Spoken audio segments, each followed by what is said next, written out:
They have him on videotape at a hotel getting into an altercation, or I don't know if it was last night. I think this happened some time ago, if I'm not sure. It happened last year.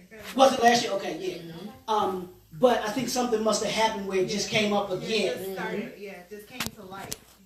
They released him today. Wow. He is no longer a Kansas City Chief. Wow. Gone. His career gone. He may get another chance. I don't know. But right now, he thought that his gift was bigger than his character. That's right. Yep. Good. Oh my God. Wow. And everything that he worked for, because I'm quite sure he's been playing football since he was a little boy. Right. Right. Gone. All this crazy. Wow. Don't let your character outweigh your My profit. God. Don't sacrifice your character for your profit. Wow. Second thing, creating your leadership style. What is that? Your leadership style. What is it that you do differently than everybody else? What is it that, because everybody has their style, everybody has their own way of doing things. You find your way. I think y'all see it with Mr. Real, with Neil here, when he opened and closed that door. And it was something that he caught on to, that he saw. It was like, that's him. When you think of that, think of him doing that, you think that, oh, here come the door, here comes the door. That's part of doing what it is that will separate you from others. Your leadership style is the same way. How do I lead these group of people into the vision that I have, or that we have, and what we're trying to accomplish? What's the best way for me to be able to do that, and to get them aligned with the vision and where we're going, the direction that we're going? You figure that out. What culture are you developing? And then the last thing in here is creating your niche, which is basically what I just said. What makes you different? And I tell my my author clients, when we talk about their books, and we talk about them being different, and even in the business as well, we talk about the books being in a bookstore. I said, you go into a bookstore, you see shelves and shelves of books. What's going to make that person come into that bookstore, come to that genre that you're writing, and pick your book up out of all the other ones that are there? How are you going to stand out? Right. What is it about you that is going to make them want to choose you? And even as a leader, you have to understand that people get led all the time. The different people that they have to follow, different things that people that they listen to, people that they don't listen to. And there's some leaders that they're leaders, but people don't listen to them. I'm doing what I got to do, but they not really leading me. I'm really not trying to hear what it is that they're saying. But those leaders who are effective leaders, people listen, people buy into what it is that the leader is saying, but also they buy into where the leader is going. And they understand that, wow, this person is going somewhere, and I want to go. That's right. I remember having a conversation with my mother, because she told me back when I was in college, because my church, I've been a member there since, it's been 26 years now. Wow. 26 years. So I was 20, 23, 24 coming out of college, or in college, coming out my senior year, when she started going there. My mother went there first. And she's telling me about this church. She's like, oh, you gotta go. It is a phenomenal church. The pastor is just great. And since I've joined, I've watched the progression of our church. And my mother and I, we talk about, we don't know where pastor's going, but we trying to be along for the ride. Wow. That's how passionate we were about his leadership. And what he's given to her individually, given to me individually, and even my sister, and and my nieces and nephews because of what he's poured into me personally. He's given me an understanding of just business. He's given me an understanding of manhood Right. and an understanding of God. If you'd have asked me about, I had a great relationship with God. I raised up in the church and everything. But if you'd have asked me, would my relationship with God be where it is now? I'm like, I can't. I can't get any closer to God Right. than what I am. But it's just been like growth after growth after growth with it. So distinguishing yourself in that way, where as a leader, will assist you in being able to have those that follow you to be able to not just follow you, but listen to you Right. and believe in what it is that you're doing. Right. So pillar 3, the encounter. And I talked about this earlier about, the difference between an encounter and an experience. And having an encounter. And what are you ready to do? Because once you have an encounter, you're now charged with the responsibility of what comes with it to go and do. And I was, Pastor Neil and I, we were talking earlier, and we were saying that every person except for 2 that I can think of in the Bible that Jesus encountered, their lives was changed after they encountered him.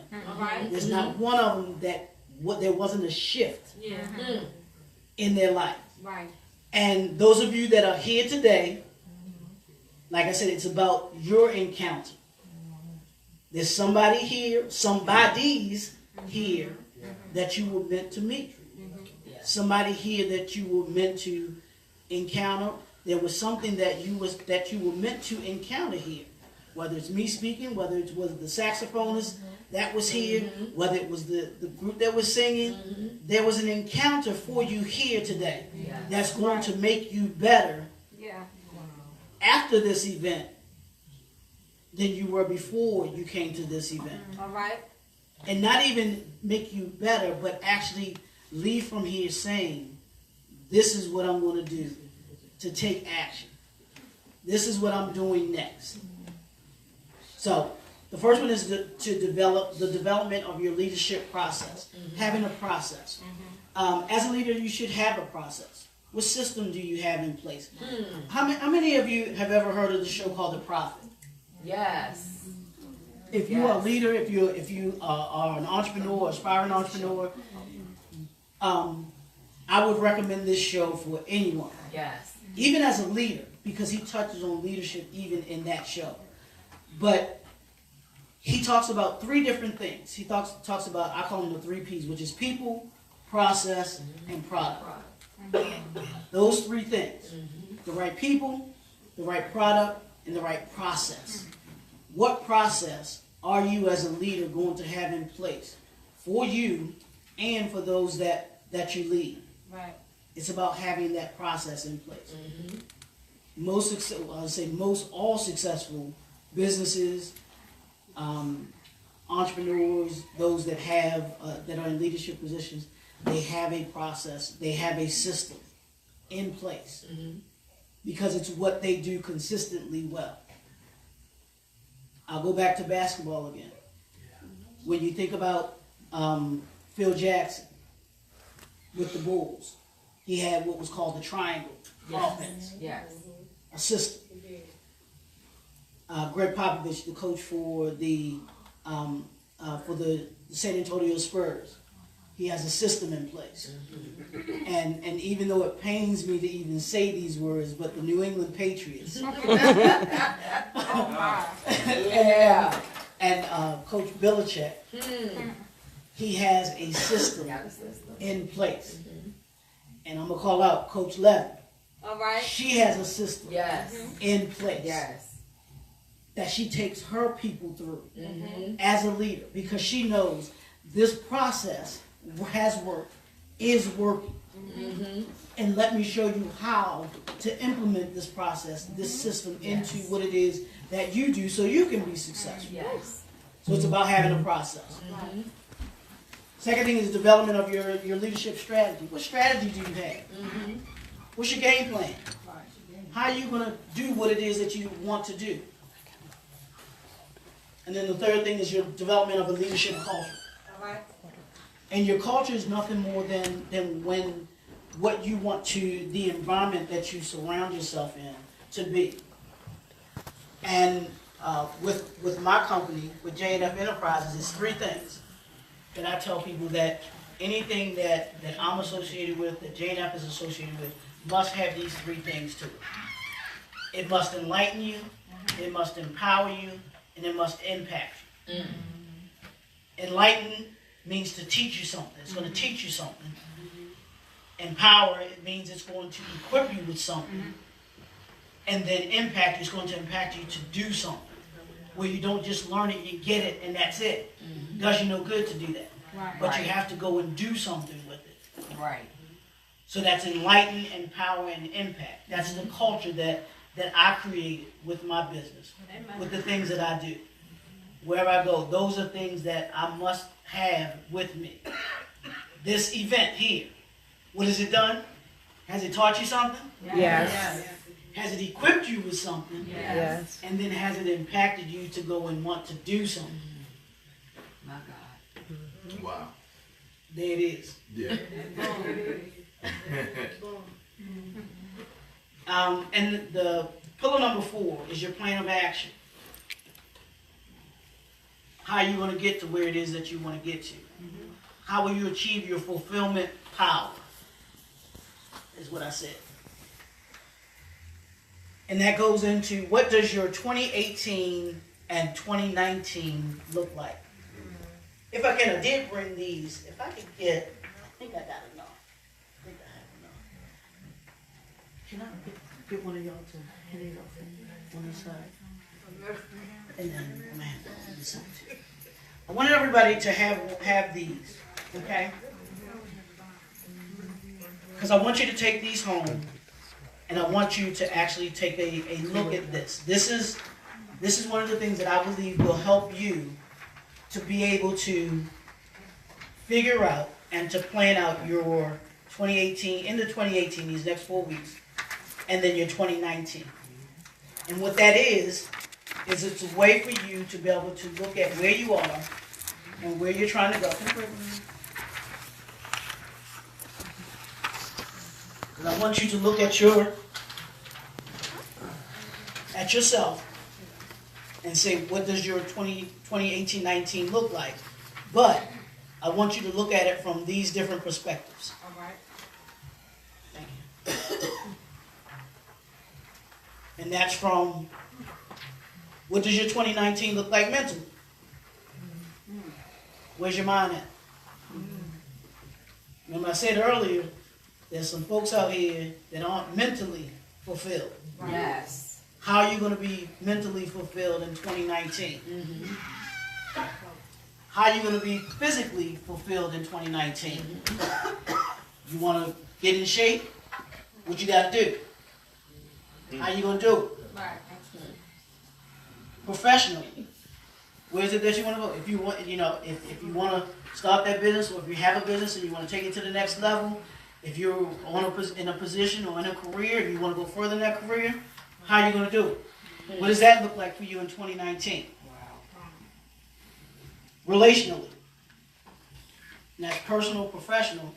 What does that look like? There's some relationships that you need to do an overhaul on. And I'll say it like this: everybody can't go with you into 2019. Wow. Yes, Lord. I'm going to say it again. Everybody can't go with you into 2019. Those folks have 4 weeks for you to be able to do what you do. You got 4 weeks left. Put them on notice. You can't go with me into 2019. You stay right here. There's some, not just people, but there's some mindsets and there are other things that you need to leave here in 2018. Yes. They don't go with you into 2019. Yes. I said the same thing last year. There were some things that could not come with me into 2018 that we had to let go of. Yes. Same thing this year. There's some things that you got to let go of in 2018 that will not go with you into 2019. Right. And then spiritually, where are you spiritually? You know, what do you want to do spiritually? How's it that you want to be spiritually in 2018? And what does that look like? And here's how you do that. And I'm going to get into the assignments. But 3 things that you do to achieve that. You got to see it, which is your vision. Your blueprint is to write it. You got to write it. And then you have to implement it or work it. See it, write it, and work it. They all 3 go together. Alright. Can't do 1, can't do 2. You got to do all 3. Alright. Does you no good to see it and not write it. Does you no good to, well, you can't write it if you don't see it. And then it does you no good to see it and to write it and don't work. Don't work. Yes. Amen. Yes. So that's how you get yourself prepared for 2019. And how you implement, how you get yourself to be better mentally, to be better physically, to be better professionally, relationally, and spiritually. Those are things. Now, how do you do that? Those come from the assignments that I talked about. Now, here's one of the things that I'm going to charge you with. Now, you don't have to do it today, of course, but a minimum. That's why you see 10 open spaces. A minimum of 10 assignments that you're going to do for 2019. Those are 10 things that you want to achieve in 2019. I'm going to this. I'm going to that.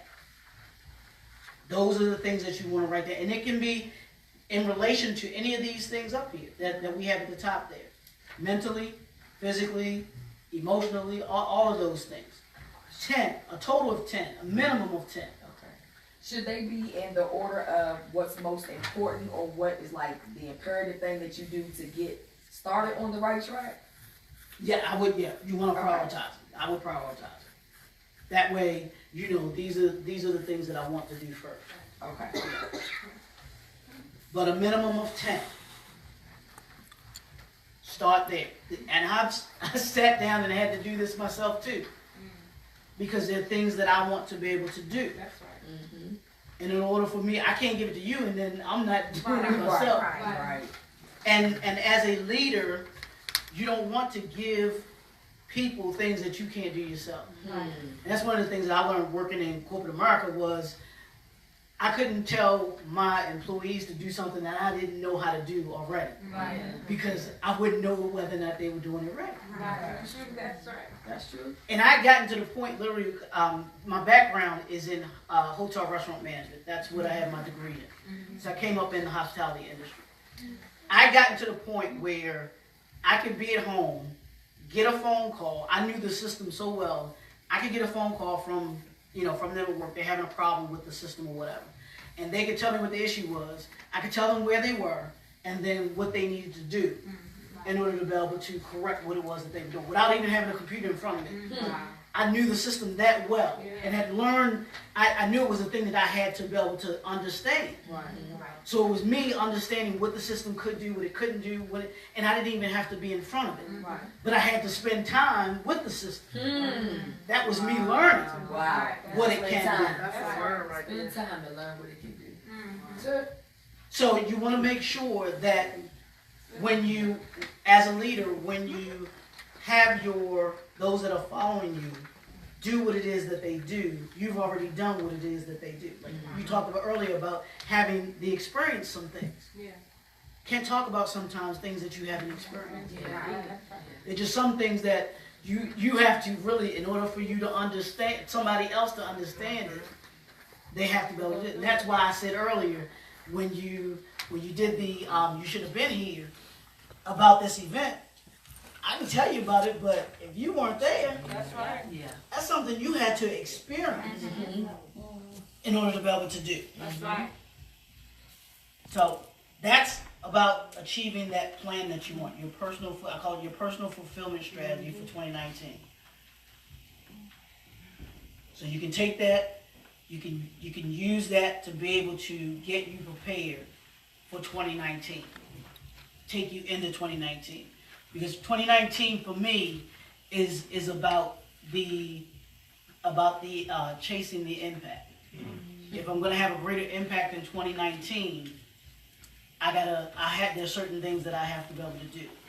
If I'm gonna chase it, I'm chasing the encounters. So that everyone that has an encounter with me, not only are they learning something, but they are changed by what it is that they've gotten from me. I pour into them, like I said, the pitcher and the glass.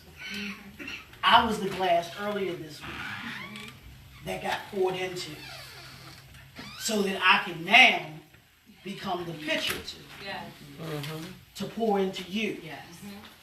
And you now become the pitcher to pour in to the other glasses. That's what it's about. For these last couple things, I'm just about finished. We're going to talk about, are you a leader? Yep, I said it. Yeah. Everybody's not a leader. That's right. That's right. And everybody that has the title of leader is not a leader. All right. That's one of the things that I learned being in corporate America, that everybody that was in a position didn't necessarily belong in a position. Right. They might have had the title, Yes. but they didn't necessarily understand what it was to be a leader. I'm not going to go into this, but I'm just going to say 1600 Pennsylvania Avenue. Amen. Are you a leader? Yes. At all. Right. My Lord. What are the characteristics of a leader? And here's a acronym that I use, but this is used to what I believe I found in my thinking was what a leader does. A leader is always learning. Yes. The first habit was to always read every day. Yeah. Yes. You're always learning. Mm-hmm. As a leader, you should always be learning something. Yeah. That's good. Always be learning. Yeah.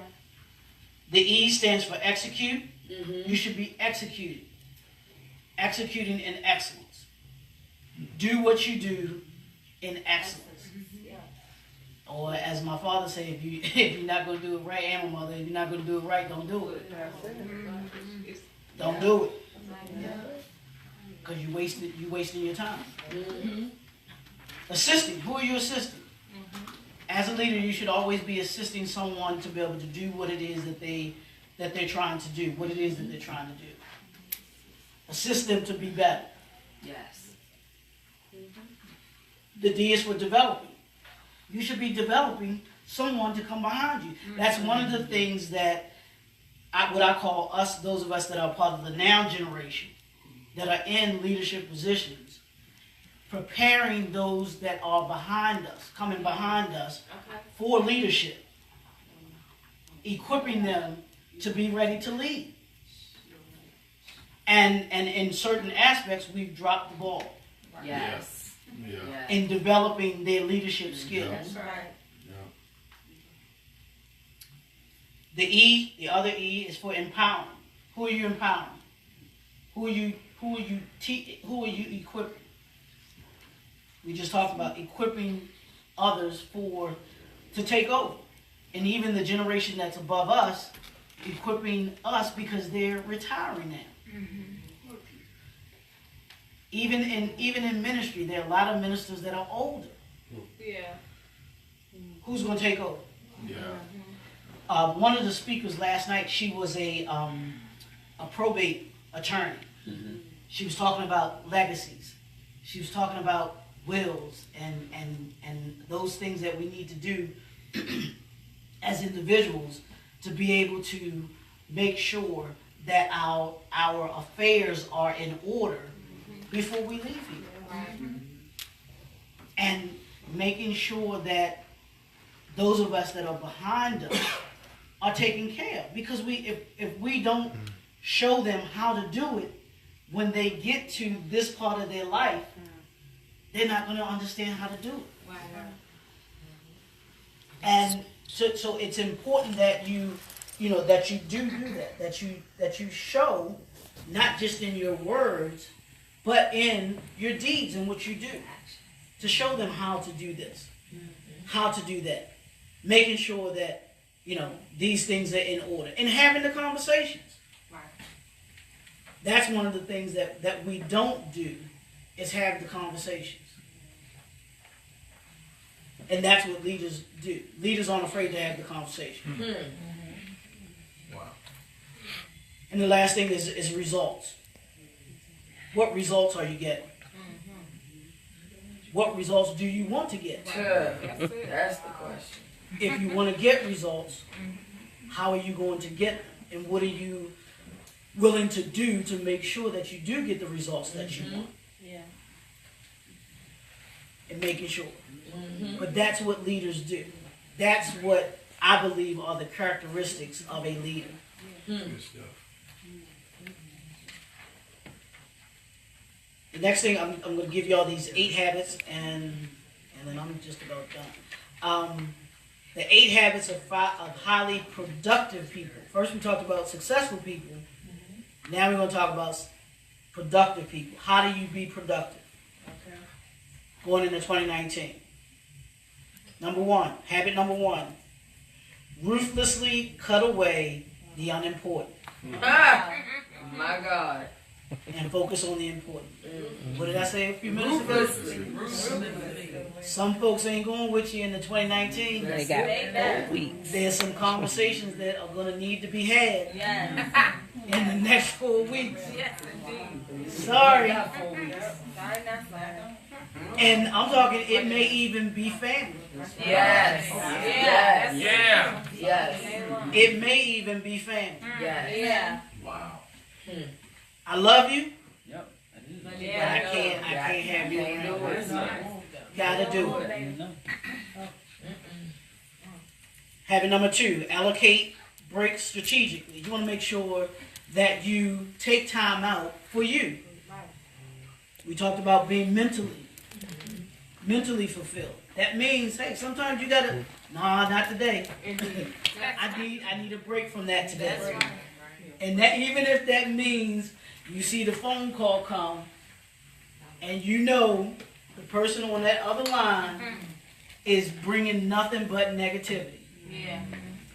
And you say, not today. Right. I need a break from it. I have one of my friends, and she calls me, and I know if we get to a certain point in our conversation, I'm like, nope. I gotta go. I'm like, I'll talk to you later. Right. I'm like, I'll talk to you later. Because there's certain things that I want to make sure that I have, that I don't have in my space. That's right. Yeah. So I'm just like, no, I'm not doing it today. Right. I'm not. Not today. Yes. So, that's real. That's right. Number 3 is remove productivity pit stops. Things that limit your productivity. Yeah. You want to maximize your productivity. Yeah. That means maximize your day. You know the things that you want to get accomplished. Those remember the 3 things that I told you, the 3 most important things that you have to get done before you do anything else during your day. Yeah. You can't do anything else until you do those 3 things. That's right. Tap into your inspiration. Mm-hmm. We talked about that.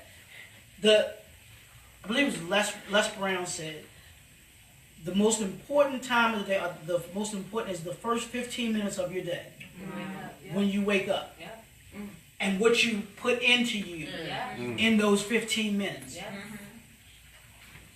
And you want to spend those first 15 minutes taking in something that is going to inspire you, something that is going to motivate you, something that is going to be able to set the tone for the rest of your day.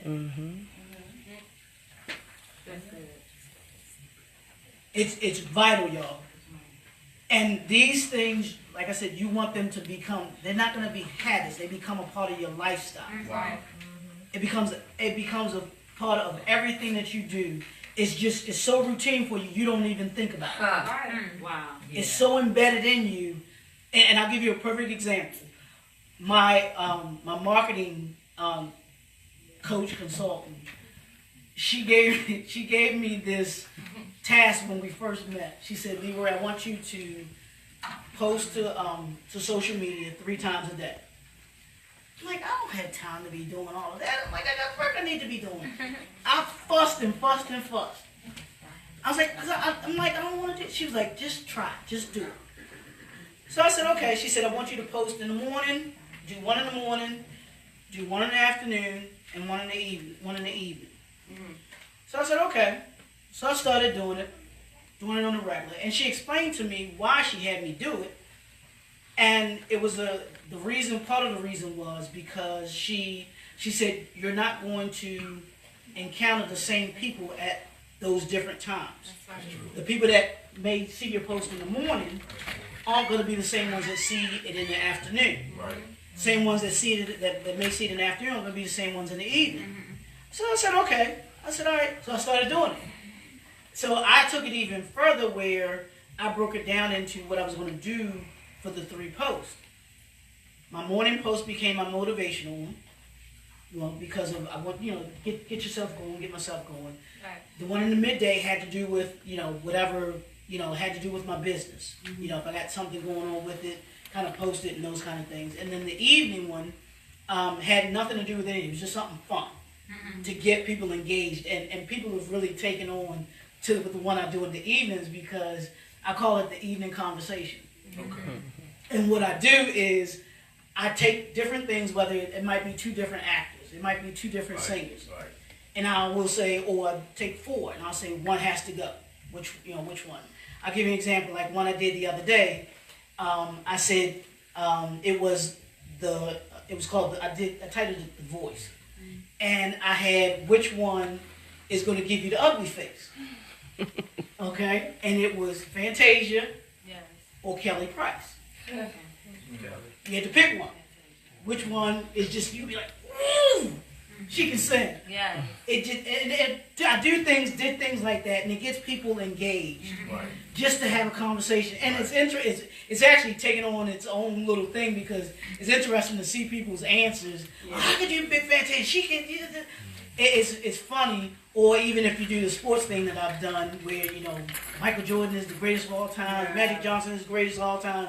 You get all these conversations going on, but it's to get people engaged, just to talk, to have some fun with it. Right. So it's something that I do now, where it's like, oh, I got to get this done.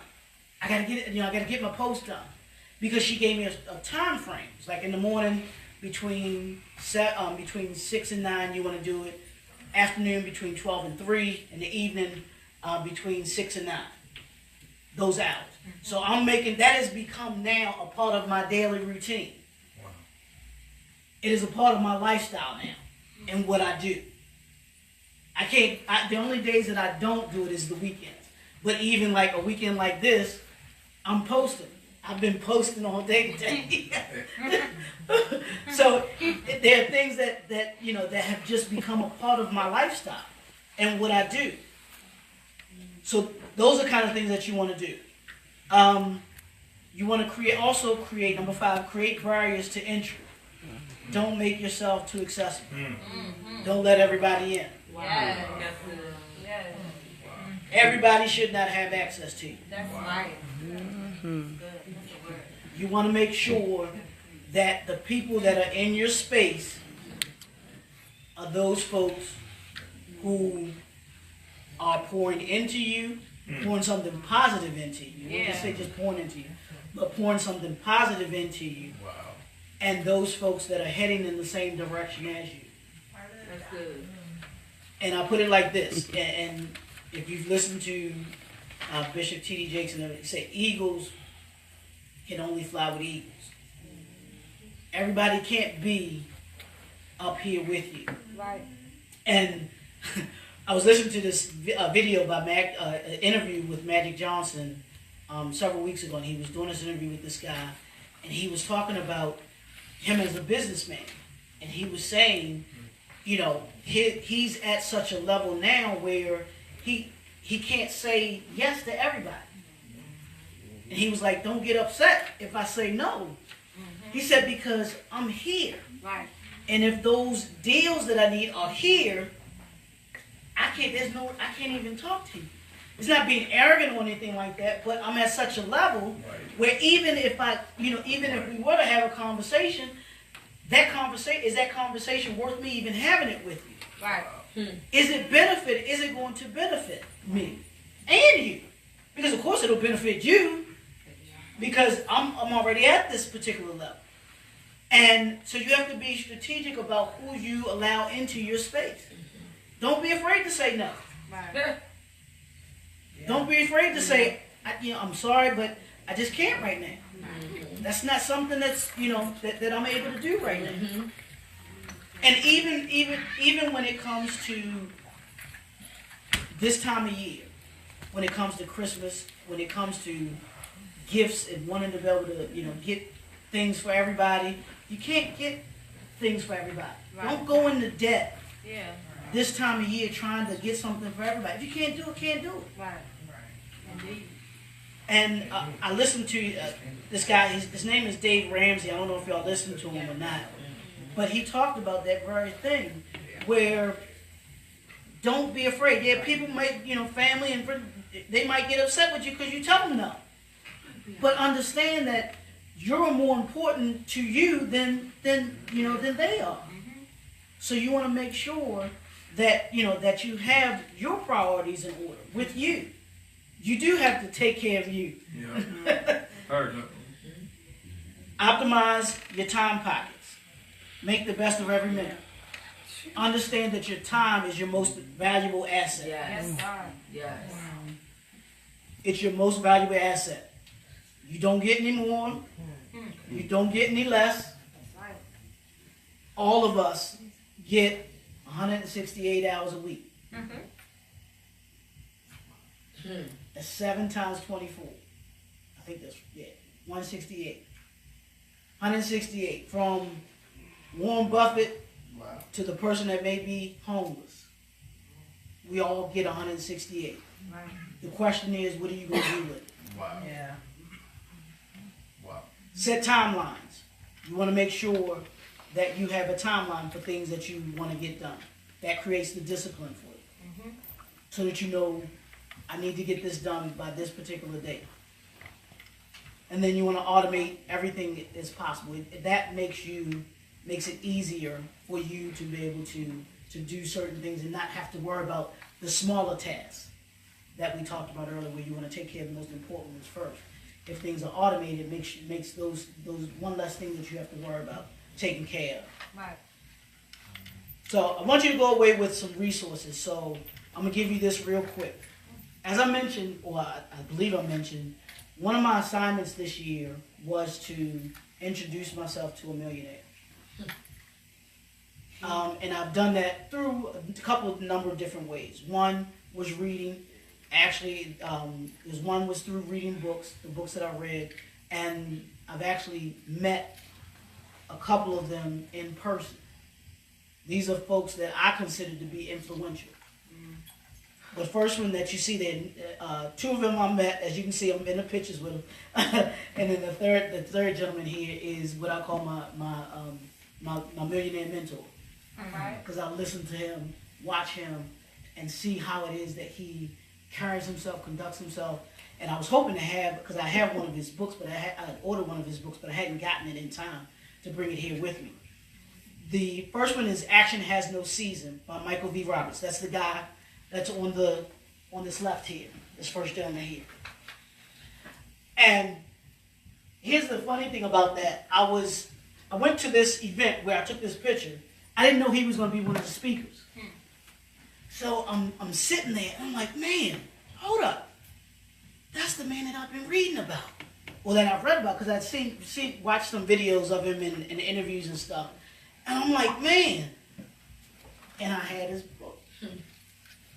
So I'm like, of course I didn't know he was speaking, so I didn't have my book with me. So I was like, I've got to meet him.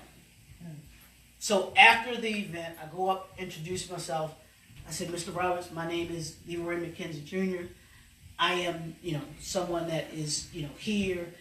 I am a, listener of all of your work, the things that you've done. I am reading your book right now. I talked to him for a little bit, and I was like, can I take a picture with you? He's like, of course. Very nice gentleman. Very nice gentleman. And for those that don't know, this gentleman here is one of the richest black men in this country. Michael V. Roberts. If you get the opportunity, look him up. But he's in real estate and several other things. He owns a number of hotels here and down in the islands. And that's why I was blown when I met him. I was just like, yeah, I've got to go introduce myself to him.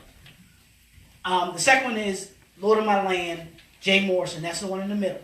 That's him and his wife.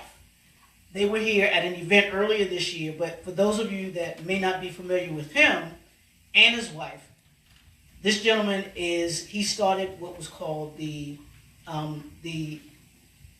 TREF Fund, which is the Tulsa Real Estate Investment Fund. For those of you that aren't familiar with the Tulsa, Oklahoma Black Wall Street, he's kind of reamped that, taking it the Black Wall Street 2.0. But he himself, he's a real estate developer, does a number of things, but is really adamant about getting our communities back to where they were with Black Wall Street, where we were self-sufficient, where we owned hospitals, commercial and residential properties, just all of those things. So I had the opportunity to be able to meet them. His book is as well. I didn't bring his with me, but I'm reading his as well, which is Lord of My Land. The third one that you see there is Genius Potential by Dr. Will Moreland, and that's the gentleman that you see there on the far right there. And this guy, he's the #1 speaker, the leadership speaker in the country. And I mean, I can't even begin to tell you his resume and just the things that the knowledge that I've gotten from him. Wow. And you can look him up as well. But they are a wealth of information. They are a wealth of resources.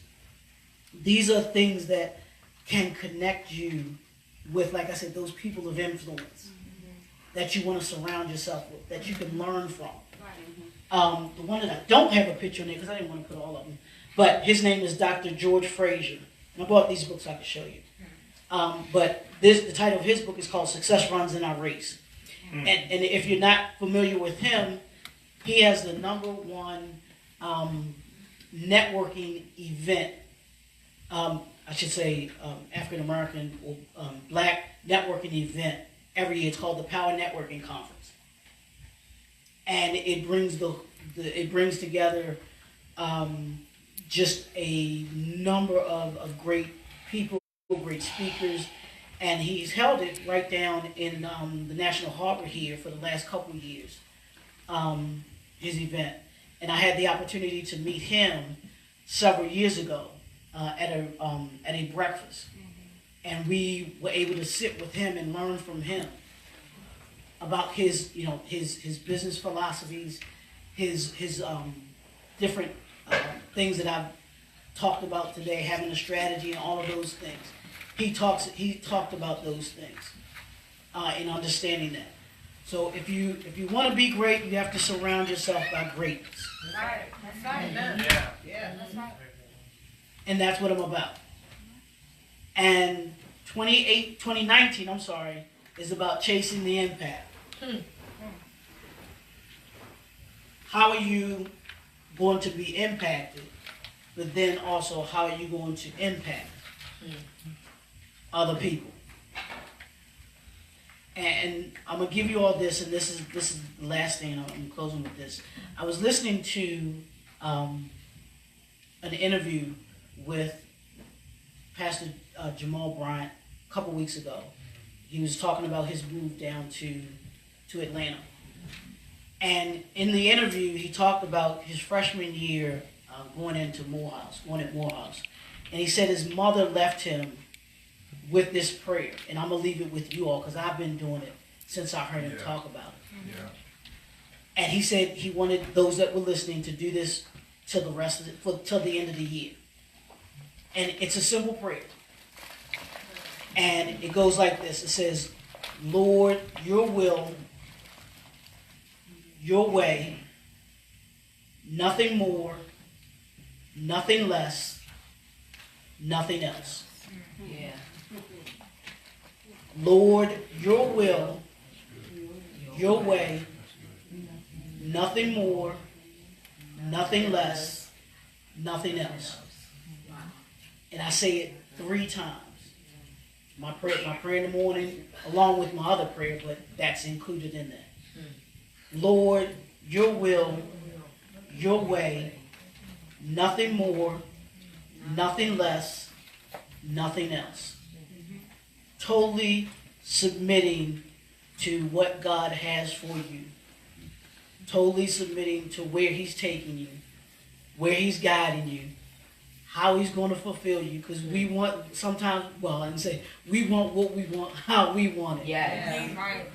Yeah. Instead of having it his way. However he's going to fulfill you, however he's going to empower you, and however he's going to encounter you. Because he's going to encounter you different ways. I hope you have learned something today. Yes. I hope that what I've given to you is something that you can use and assist you into being fulfilled in 2019 and being empowered in 2019. Amen. I hope the tools that I've equipped you with or given you will assist you in being able to achieve your assignments, take those assignments seriously, and have them become a part of your lifestyle.